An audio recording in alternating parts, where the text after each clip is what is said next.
probably listening and they're probably very mad that their friends or their restaurant got snubbed. So Yeah. that's how we picked it. I apologize if you didn't get there, but next year, maybe we make it 132 teams, whatever.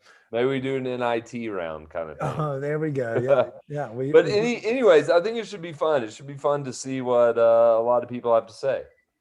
Yeah, and it's just a fun way to get folks talking about restaurants. Denver Restaurant Week starts this week for those that are listening as well.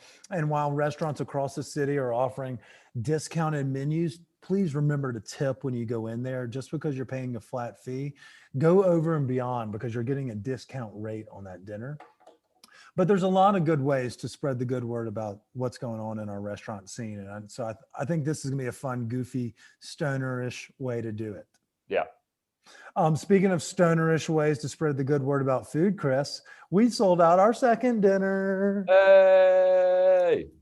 So we said on the line that we sold 30 tickets, but what happened was we gave the link to the podcast listeners before those that got it in the social media post, and then it still was up for 24 hours. So while we do apologize if folks weren't able to make it, we gave clear fucking warnings on this here podcast. Not only like literally 2 weeks ago, last week, every single week we've hinted at it. So I am sorry, but we are so stoked. Chef Merlin is going to be back in the kitchen, whipping up some dankness.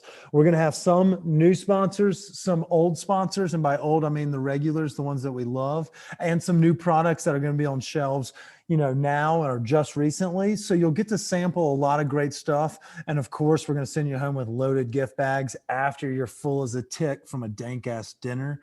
We're going to change the game, Chris. We're going to let folks know that cannabis can be seen like a whiskey drink or a glass of wine. And so we're fired up to be able to showcase fine dining, but making it fun using cannabis and other things. And there's so much goddamn weed at this thing. It is incredible. It really is incredible.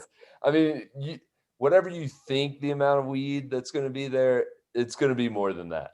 Yeah. And so obviously we'll have what we'll call veterans. And I don't know if we get like a stamp card. If someone comes to like all 11, they get the Christmas episode, they get the Christmas dinner for free, or if we get a chip, not to patronize, but in homage of, we get a chip for someone that's done 10, like we want to reward someone for 1 year of, support, and they've come here for, 7 events. So we're going to think of fun ways to incorporate to thank the veterans of the dinner series, all of this while not patronizing the troops. I do apologize about that. That was in jest. But yeah, so the dinner, we sold 44 tickets. Nice. We have invited our sponsors to join us as well. And then 1 ticket, Chris, we want to do something for the community just to prove that we're not stoner fucking idiots that are goofing off all the time. We're going to do a raffle for the 50th ticket at the dinner. Each raffle ticket will cost $10. So for those that are listening that didn't get a ticket, they maybe didn't listen to the podcast last week or adhere to our advice, this is your chance to get in the doors for the second dinner. The dinner will be on the 24th of March at an undisclosed hidden location. It's going to be badass. Beverages and password is orgy for my Always Sunny fans out there. No, so we're going to have a raffle, $10 tickets.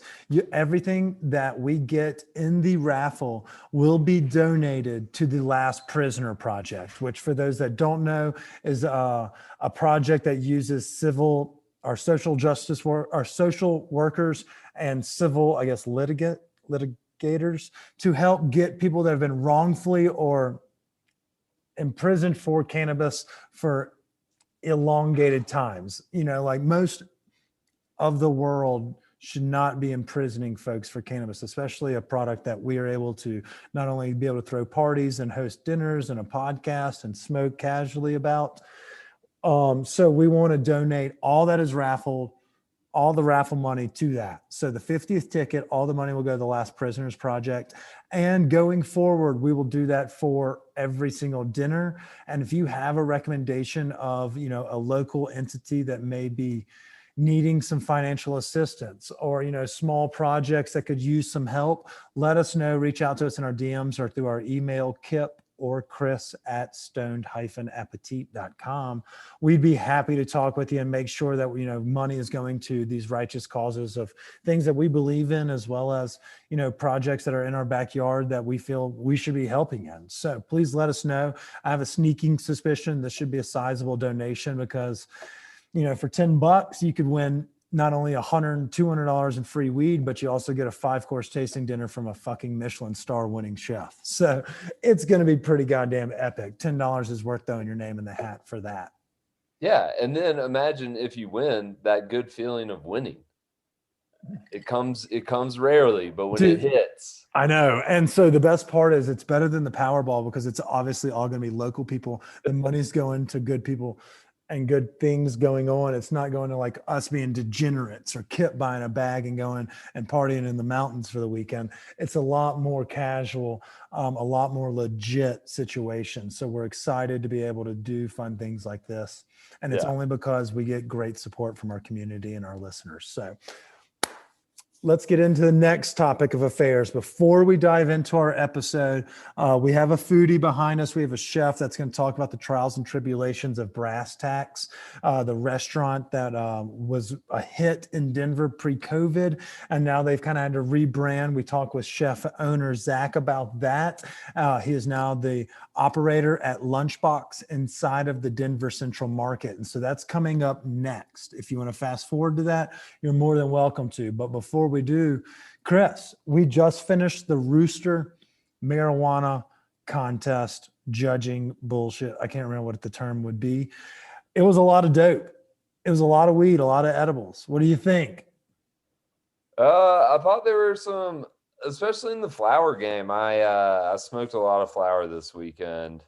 I was kind of home alone this weekend, so was twisting up J's with some of these different little bags we got, and they were fantastic. Some of them were super good. In terms of the edibles, some of them like were hit or miss, man. Like some of them were like trying to do, I don't know. Some of them seemed like they were trying to make them look cool, like something that was really snackable. And then you like tasted them and they were just like, I saw there was one gummy that had like sprinkles on it. And it was just like, nah, not so much. But overall, they were good. Yeah. One thing I believe is that we have a great market. Obviously we had a lot of samples to go through. I think the edibles, and I don't know, I think you're more seasoned in that industry than I am. And so I was curious to see how your takes were going to be because your tolerance is higher than mine.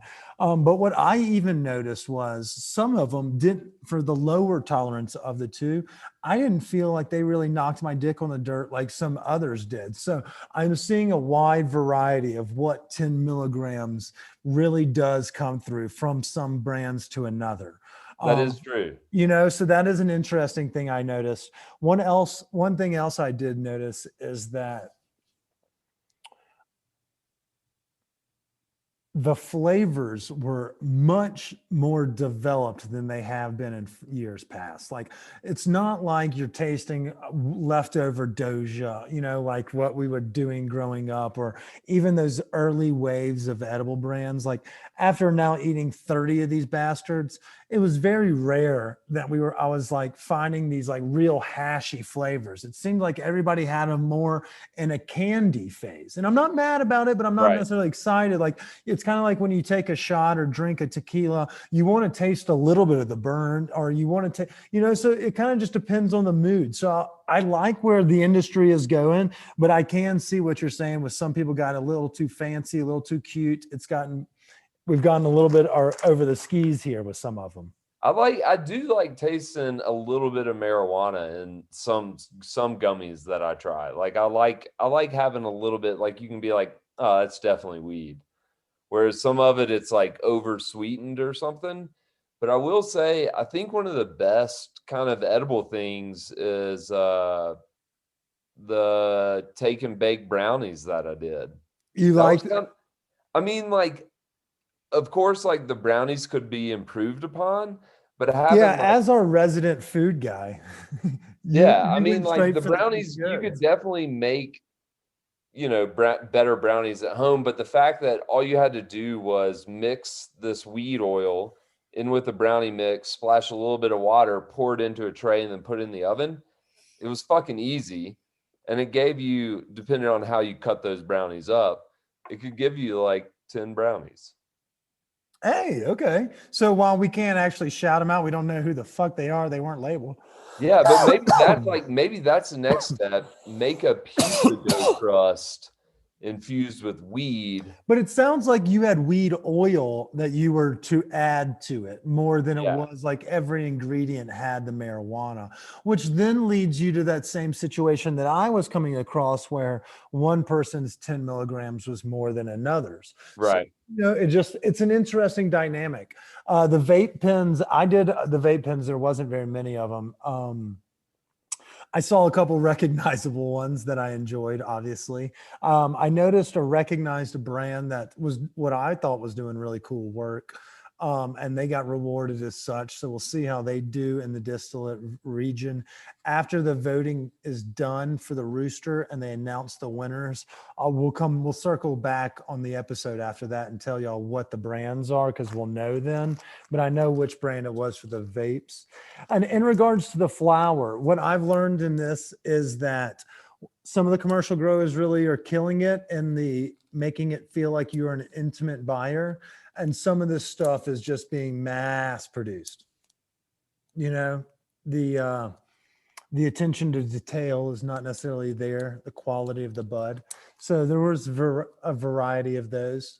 Yeah, I agree. But there was so many of them that it was like, fuck it, I'll smoke them all. I bought like 5 new bowls just to smoke out of different ones. Shout out to the guys on the golf course I gave a bowl to. I've been rolling joints. There you go. That'll send you to the fucking moon. I don't know if I necessarily need that much of a fade as much as you. Well, no, I mean, you put it out. Yeah, you stub it. Yeah, okay. I feel but yeah. One thing I do have a question about though, and I think me and you chatted about this last week, but the patches. So let's talk about that. What are your thoughts on transdermal patches? And do you feel like the efficacy works? And is it like locationally based, or is it a wide spectrum of, if I put it on my, my thigh, if I have a headache, it's still going to yield the same, use? So what I know is you want to put it on a place on your body, like on the skin where there's like the least amount of fat. So like right underneath your palm, like on your wrist or on top of your hand or down by your ankle. Yeah, that's what I remember is the ankle. I thought I was being weird, but I couldn't remember. No, but at the same time, man, I feel like, well, I mean, like, I guess, like nicotine patches, I guess it's the same concept, the same type of science or whatever. But for some reason, I couldn't tell like whether or not this was affecting me. And I don't know if it's because it's like maybe a slow release. I don't know what the deal is, but I'm kind of iffy on that. Okay, so Joe Rogan put Elon Musk in a box over CBD, and then you watch it and you're like, well, shit, I don't get the effects that he's talking about. And I wonder if it's like, are we looking for a THC buzz on its own? Because it's not going to be, I'm not necessarily psychoactive, because if you feel any effects, that's technically psychoactive, but is it going to make you loopy? Whatever that psycho term is. I think it starts with a T.